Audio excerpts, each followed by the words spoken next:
India into the semis. ഒരു minute, ഞാൻ ഈ പാട്ടൊന്ന് കേൾക്കട്ടെ കേട്ടോ.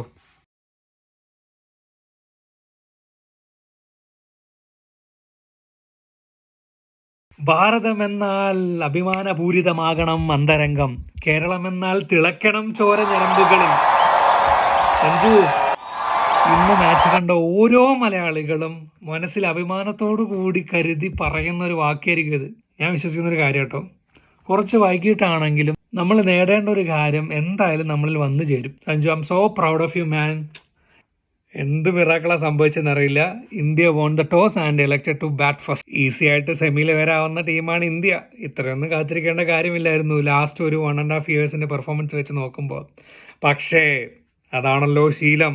ഒന്ന് ടെൻഷൻ അടിപ്പിച്ച് നമ്മളൊന്ന് വേർപ്പിച്ചിട്ടാണല്ലോ ഇവർ സെമിയിലെത്തുള്ളൂ. എന്താണെങ്കിലും സന്തോഷമായി കുട്ടി. ആദ്യം ബാറ്റ് ചെയ്ത വെസ്റ്റ് ഇൻഡീസ് ഒരു ഡീസൻ്റ് ആയിട്ടുള്ള സ്റ്റാർട്ട് കിട്ടിയിട്ട് കുറച്ച് സ്ട്രഗിള്, പക്ഷെ വീണ്ടും നമ്മളെ പ്രഷറിലാക്കി 195 എന്നുള്ള ഒരു ബിഗ് ടോട്ടൽ സെറ്റ് ചെയ്തു. സെക്കൻഡ് ബാറ്റിങ്ങിന് ഇറങ്ങിയ ഇന്ത്യയോ, സഞ്ജുവിൻ്റെ തോളിലേറി ഇന്ത്യ ജയിച്ചു. കേരളത്തിലല്ല, ലോകത്തുള്ള ഒരു മലയാളി കാണാനും കേൾക്കാനും പറയാനും ആഗ്രഹിച്ച ഒരു ദിവസമാണ് സഞ്ജുവിന്റെ കരിയറിന്റെ വിലയുണ്ട് ആ ഒരു 97 റൺസിന്. പിന്നെ എനിക്ക് എടുത്തു പറയേണ്ട ഒരു കാര്യം എന്താ, 19ാമത്തെ ഓവർ അർഷദീപ് സിംഗിന്റെ ആ ഒരു ക്രൂഷ്യൽ ഓവർ ഇല്ലെങ്കിൽ ഒരു 20 റൺസ് ഇന്ത്യക്ക് എഹഡ് ആയനെ, കുറച്ചും കൂടി പ്രഷർ ബിൽഡ് ആയനെ. ഈ ഒരു ഇന്ത്യൻ ടീമിനാണ് നമ്മൾ പ്രതീക്ഷിച്ചത്. ഫസ്റ്റ് ഓവർ മുതൽ ലാസ്റ്റ് ഓവർ വരെ നമ്മുടെ ഇന്റൻഷൻ എന്താണെന്ന് മനസ്സിലാക്കി കളിച്ചല്ലോ.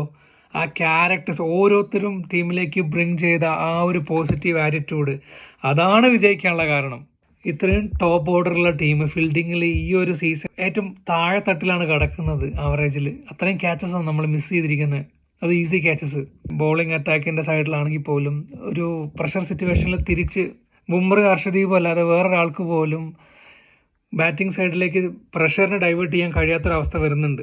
അത് മനസ്സിലാക്കി പരിഹരിക്കുമെന്ന് ഞാൻ വിശ്വസിക്കുന്നു.